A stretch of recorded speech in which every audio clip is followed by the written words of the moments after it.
Hindi halos makapaniwalang aktor na si Sian Lim na ganap na siyang lisensyadong commercial pilot.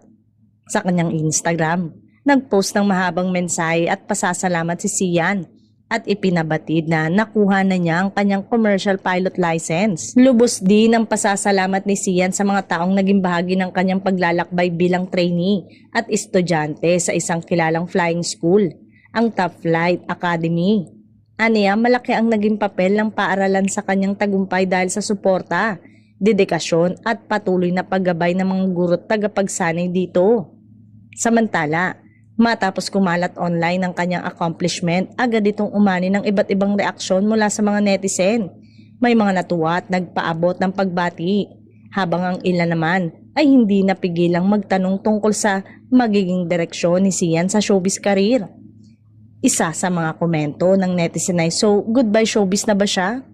Ang tanong na ito ay umani rin ng samot-saring reaksyon.